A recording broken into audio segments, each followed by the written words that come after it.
Hello everybody and welcome back to Big Dan's channel.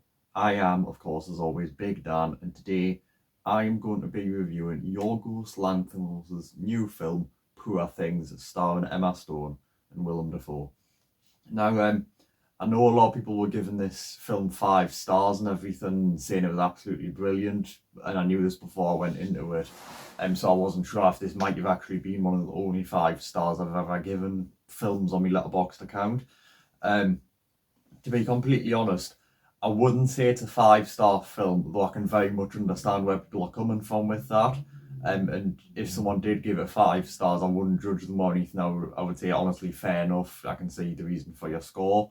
I think the main reason that it stopped us giving us 5 stars to the film, the only real problems I had was pacing in places. For example, the first act I thought was a little bit slower than it needed to be, and I felt it drag a little bit, and there was chunks of the second act here and there where I did catch myself looking down at my watch a bit more. But other than that, those are the only real flaws I have for it, but they do still count enough, I would say, to prevent it from getting the full 5 stars from me. Performances here are incredibly strong. Honestly, Emma Stone, I can't remember if she has been nominated for an Oscar um, for this, but if she hasn't, honestly, she deserves to, and it is a crime if she hasn't been.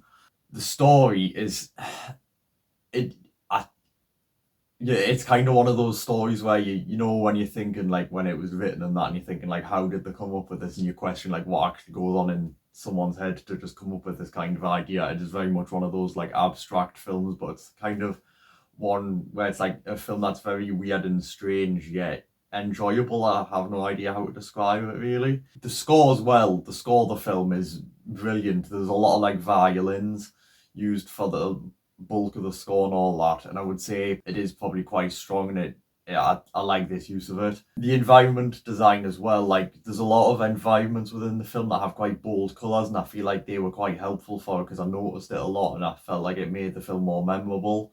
And just like the scenes from the film more memorable, if that makes sense. And it was just quite nice to look at, and it was at least aesthetically pleasing as well, even like going that far. The third act as well, for all I said there was chunks of the second act and the first act was a bit slow, the third one like pulls it back up, and it is quite engaging because there's a plot twist that, to be honest, I feel ashamed because I probably should have seen it coming. And it does get you quite interested because it feels pretty linear, the story at that point, and bar bits, and you kind of like think you know what's going to be coming, and then this happens and you're like, oh, where we're going from here, and it kind of makes you wonder what the ending is actually going to be, whether it's going to be good or bad.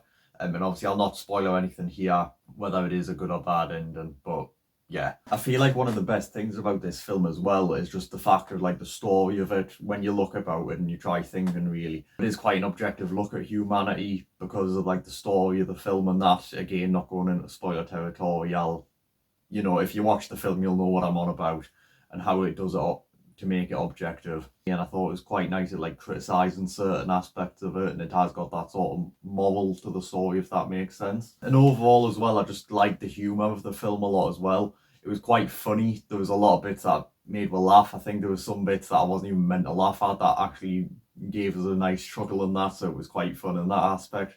Like, it was a nice sort of hybrid between genres. If that makes sense. It wasn't just doing really well at one, poor at others. It like did well at all of them, and it felt nice mix. So because of those reasons, with my only flaw for the film being the pacing in the first act and chunks of the second act, and everything else just being great, like performances, and honestly very much worth a watch. And performances, humour, the story, everything really, like environment, score, I had nothing else to complain about for the film.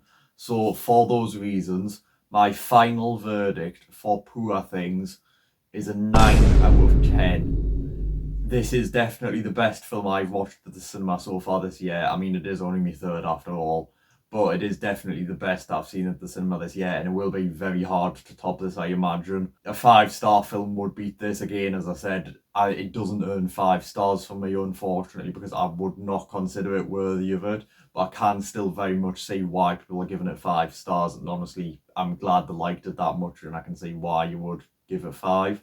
But yeah, honestly, a brilliant film. I know I'm a bit late with this review, it's just because I've been busy with other stuff. I only got a chance to see the film last night. You know, I did it as soon as I could, really. But if it is still in the cinema and you have the money and are available to go and see it at the time of watching this review, please do it. I promise you, it is a very, very worthy watch and definitely worth whatever ticket price they are charging. That's all from me. Thank you guys for watching. As always, I am Big Dan. Don't forget to like and subscribe if you like the video and want to see me other reviews and just other general content. And I'm out. Peace.